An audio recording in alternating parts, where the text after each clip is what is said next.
guys, welcome back to Table for Two with Gwen and Paris. Okay, so today for our very first real episode, we're going to be talking about the environment and like animals.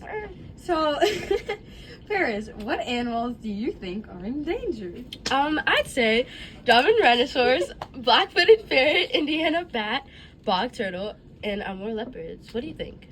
I completely agree with you. Oh, interesting. So how many animals do you think there are, like, around? What number? I think, like, over 7,000 species around the world are considered endangered. That's, like, crazy. Yeah, that is. Like, there's, like, millions and millions of, like, animals, and yeah. Even though it's, like, 7,000 to, like, a couple million doesn't seem like a lot, like, that's still, like... It's 7,000 species that like might not be here anymore. That's really sad. I hate that. Yeah. No, like I actually do because like think about how sad that is. That is really sad, and you're laughing. No, I'm not. No, but no, to me that's kind of like crazy though. Like when you like actually like really think about it, like the fact that people like in years to come. And like in later generations won't be able to see and experience some of the things that we have, like that's just like like I don't like that. Yeah, it's really sad to think about it. Okay, but what are the habitats really of these endangered animals? Well, it's the forest habitat, ocean habitat, freshwater habitat, and the grassland habitat. I have a question. Do you think that like any of these habitats like would like affect it more, like maybe being in the ocean would like maybe or maybe being in the forest? Do you think like with maybe like pollution or like trees like getting cut down and things that affect it more, or like maybe the pollution in the ocean or like maybe fresh water is getting damaged, like, or like the grass, like do you think any like of one of those is like maybe the worst condition or something? I feel like the worst condition right now could be the ocean habitat, because when you think about it, like all of the like landfills and stuff going to the ocean, and like like with the turtles, the bog turtle, that's kind of endangered. That's like our Bell. But yeah, I think the ocean habitat's probably the worst right now with like all the like things that are going there and everything. Do you have like one you think? I like definitely think ocean. But like yeah, I definitely think ocean because it's like the amount of pollution that goes into the ocean that we can't even like really realize. Like we can say a number, but we can't really like really know what that is. And it's so like I can't exactly remember what % of the ocean is like polluted now, or like how much of the actual water has like is like polluted now. But like it's like a crazy amount, and the fact that like there's a lot of animals in the oceans that we don't normally you wouldn't see.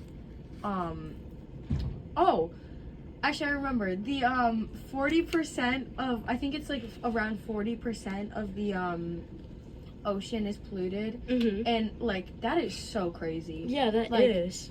Like there's so many animals in the ocean that like you're not gonna see normally. Like like let's say like a big example is like a shark. Like you're not just gonna walk outside and see a shark on the sidewalk.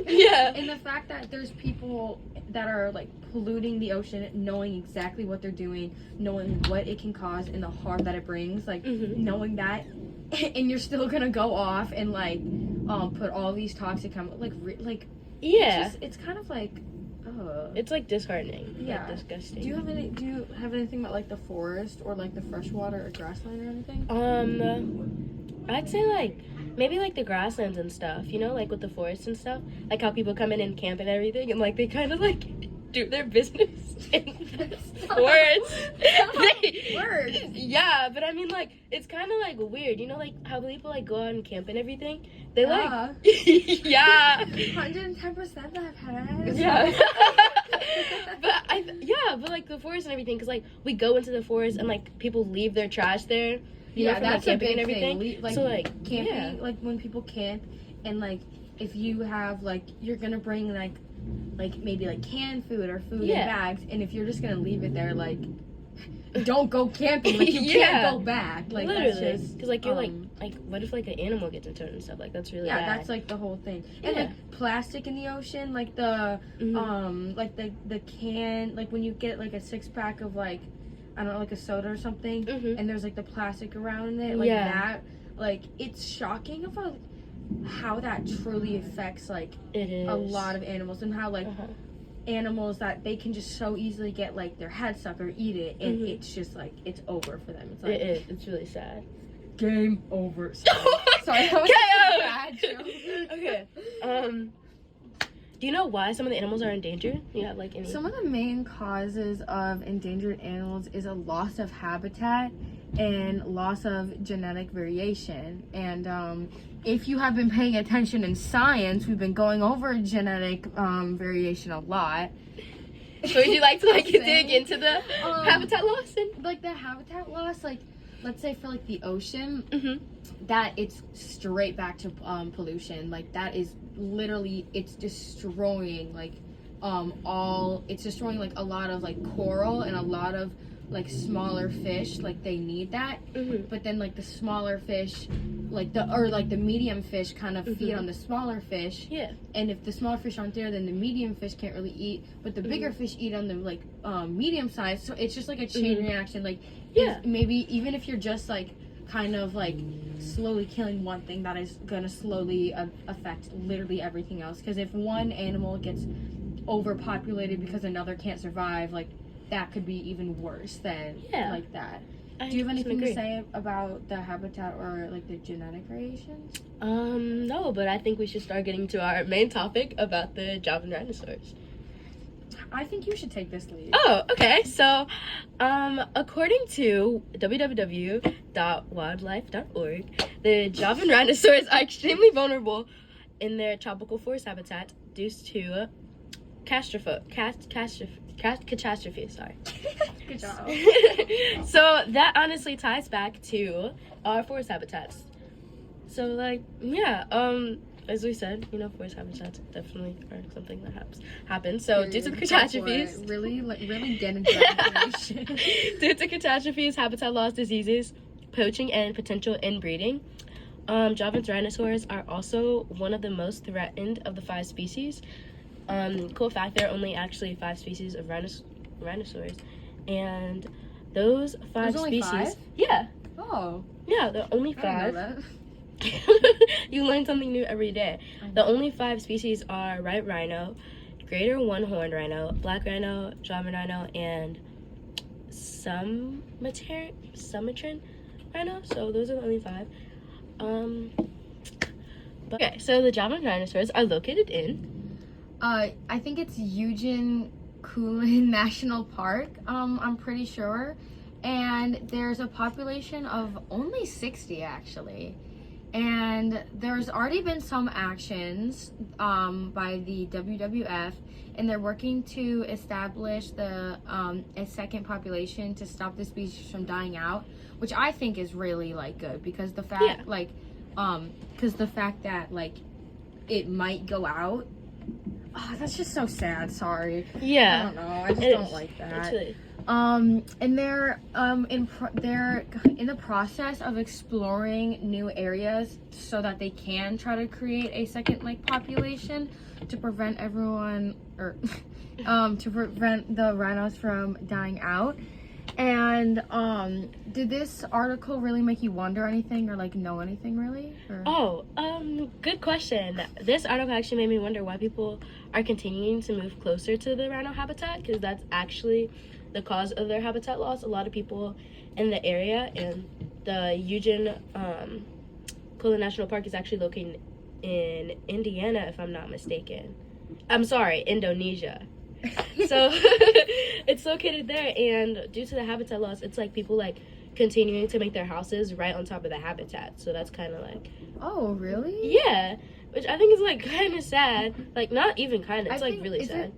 Do you know if the national park is protected or? Yes, actually. Oh, okay. According to another source on rhino.org,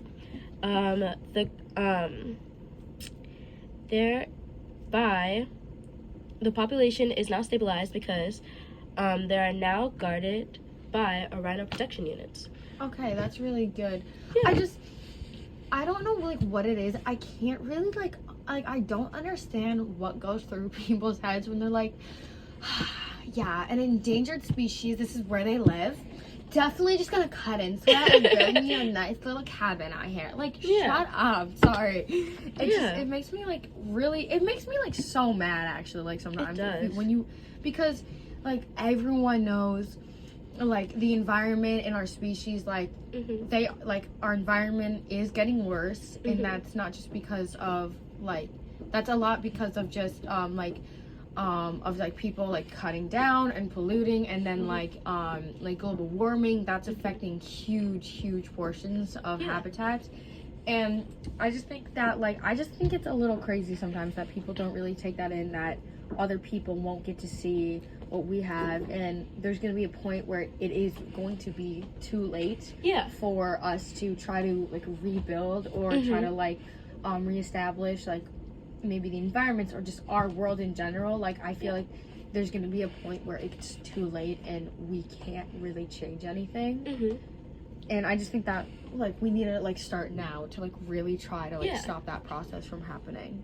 But luckily, the IRF, who is working with their local partner, WABI, are creating a more suitable habitat/environment for the Java runners. Oh, okay, that's really good. Yeah, fun.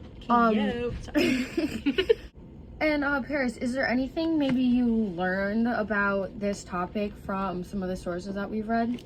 Yeah, one thing I did learn that a single horn could be up to about 10 inches. Wow. Wait, actually? Yeah, 10 inches, like one. I don't know why I thought that would be like a lot longer. Yeah, it's on thinking about. Yeah, that's kind of because like rhinos are literally like they're massive. Yeah, they're huge. Like you think like they'd have like long tusks like woolly mammoths, but they don't. Woolly mammoths. No, like I feel like they would have like not like curved, but like it's a little curved, obviously. Yeah. But like I feel like they would be like it's only like 2 feet. I don't know why that's like. Yeah. I mean that's still like big, obviously, but not like. But I don't know why I thought that. They're also only about like 5 to 5.5 feet tall. Wait, I'm sorry. No, they're not. They are. Physical characteristics. Their height is 5 to 5. That is okay. Wait, they weigh like thousands of pounds, though, right? Yeah, 2,000 to 5,000 pounds. Okay, God. Oof. Jesus, sorry. If you get stomped on, you're dead. God, it actually steps on your foot. You got no foot anymore, bro. But, I feel like, I don't know, like, in my head, I feel like I have, like, rhinos as these, like, massive, like, like, 6'6", like, massive, like, tusks that are, that's probably me just thinking of, like, a woolly mammoth, like, not even gonna lie, but, like, we don't even know. And, so, a couple, like, interesting things is that, there are about like 60 to 70 and a little bit more like rhinos left, and they all have names. Actually, like they're all named and they're all tagged and marked. So that's kind of, I think that's kind of cool. And they actually live kind of long. They live like to 30 to like 50 years actually. Wow. Somewhere around there. That's crazy. I didn't think they'd live that long. I know. Like I feel like, I mean, as soon as they're born, they all look wrinkly. So. I'm so sorry. Oh my god. No, I'm kidding. But like, I just think that like, I don't know. I feel like they would last like 20, like live. Yeah, like, I thought they did did like way less.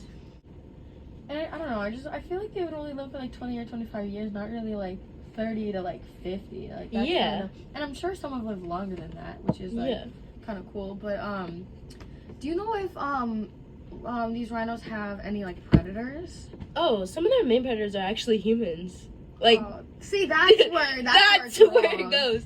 But also wildcats, you know, kind of like cheetahs, leopards, like lions and stuff. I don't know. I don't know what it is. I feel like, well, I know that like rhinos, they can't. I don't. If I'm not like wrong and I'm mistaken, I don't really think they can run that fast. Yeah, I don't think they're. So I think that like, I feel like cheetahs and leopards and all of that. I feel like that makes sense, but they're like so small compared to yeah, so like kind of like with that how they kind of attack, you know, like they're really fast and everything, so it's kind of like they come in like packs and everything. So in like leader of a pack is kind of like a lion, so like they have like it would have to be greater like advantage multiple at one time. Oh. So, like, how fast do you think, like, a rhino runs? Okay, if I'm not wrong, it's somewhere around, I think it's about 30 miles an hour, which is actually, like, pretty, like, God, I wish I could run 30 miles an hour. I feel that would be so cool. But, like, given their size, like, and how much they weigh, like, that, it's, like, kind of ridiculous. Like, if you're weighing 5,000 pounds and running 30 miles an hour, whew, I got some respect for you. But cheetahs and, like, other wildcats, they can run much faster, right? Yeah, like, they run about 50 to 80 miles per hour. Knee slap. That's a knee slapper, guys. That's a whole knee slapper. But, like, it's okay. It's so crazy to me, though, that some animals can, like, go faster than, like, cars. Like, I don't know. It's just, like, 80 miles an hour. Yeah. Think about, like, looking to the side of you.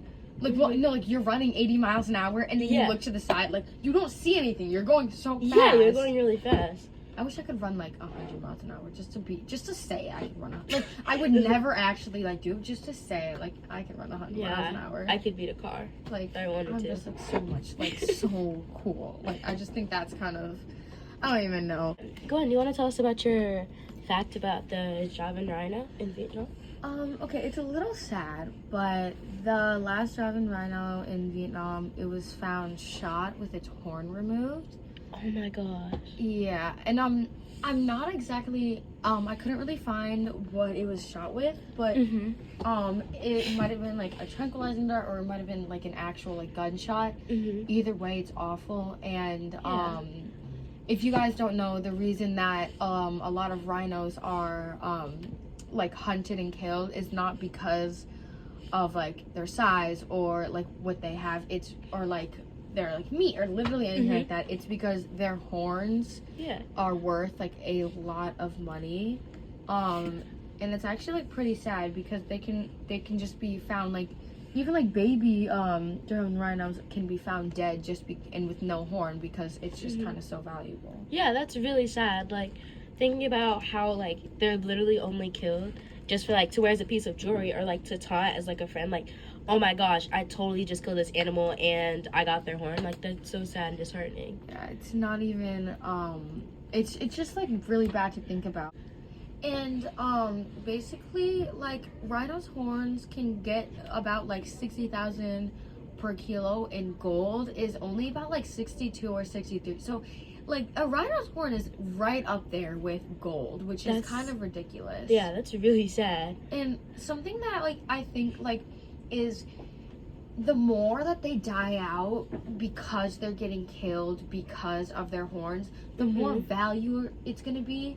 And something that I think is I don't think is really gonna change is I'm really hoping that they're gonna repopulate and protect them, but something like if more are getting killed for their horns, that means that there's not going to be any more horns because they're all dying. So people are going to want to kill them more because it's more valuable, like, you know what I mean? So like it's just like such a tough thing because it's the more that are getting killed, the more valuable it's going to be. So you're going to kill more, and the more you kill for the horn, the more valuable the horn is going to be. And it's just like goes back and forth because people want that money, but at the same time they're killing their money but raising it. It's like it's so like backhanded. And it's so, and like, I can't even. It's you know, the rhinos that are being killed are predominantly male rhinos because they're the ones who actually grow. Yeah, they're the ones that grow bigger. Yeah, so that's like really sad because it's like harder for them to populate because it's just like there's like mainly just the female in the species. And then like you can't, like, you need a male and a female in order to have the babies. But it's just like it's kind of crazy like that it's gotten to this point. Like when you like really think about it, it's just kind of like I don't know. Like I don't like, of course, like it needs to be talked about, but like it's just such a dark thing to talk about. And the fact that people don't care, it's just like it's really disheartening. It's like disgusting in my opinion. I really don't like it at all. I don't either. Okay, and to just kind of like maybe end this on a couple facts, is that they're herbivores, so they only eat plants, and that's another reason that they're dying out, is because their food source is getting like cut off because of pollution, and it's getting cut off because people are cutting down trees and building into their habitats. So the more that people like go into the more people go into their habitats and that, not only is it like hurting them, it's literally killing their food source, which is going to slowly start killing them again. Another thing is that they're the second largest animal in Indonesia after the Asian elephant. Wow. So considering that they're only like 5'5", and if Paris, do you know how, if you know how like long they are? I'm not 100% sure, but they're only about 5'5", but they do weigh like a ton, so it's kind of, or a couple tons. Yeah. Oh, that was a knee slap. Sorry. But yeah, they're pretty massive when you think about it. Yeah. Their Their length's actually 10 to 10.5 feet. Oh, okay, yeah, that makes way more sense. Yeah. So maybe they're not height, but they're lengthy. They're like, I would describe them. They're like a smaller car, almost. Because I don't know how long 10 feet is. Because no, because honestly, like when you're saying car, and I was thinking semi truck, and I'm just like, that's not right. Like I've seen a rhino, right? And I'm just like 10 feet. I'm just like, but I've seen one. They don't look that big. Like a smaller car, like. Small? What about like an average like size truck, you know? Just like. It's not a truck. Oh. A truck is like 15 feet. That's why I'm just saying like a little bit of a smaller car. Like, you know, the cars that are like right above your head. Like those cars. Like that are like kind of short, but they're still like right there. Like. I don't get that feeling. I'm kind of short. Never mind. Never freaking mind. As we said, their population is declining because of the poaching and for their horns and all that, because the more they kill, the more prices they're the more that are killed, the higher the prices for the horns are, which is a reason that people want to keep killing. So it's kind of just like a cycle. And it's kind of not really the best, I would say. And I don't really like that, but another fact is that like the scrapes that they make in their feet, like in the ground and grass and dirt and all that, like it's actually used for some sources of like communication, so that like rhinos that come like by like after they they see that and they maybe know which way they're going or where they were or like that. So it's a pretty like smart way of communicating. Yeah, that's really cool. And their footprints are very distinctive. Okay, and to kind of really wrap this up, thank you guys for watching, and we hope you tune in for next week. Table for two, out.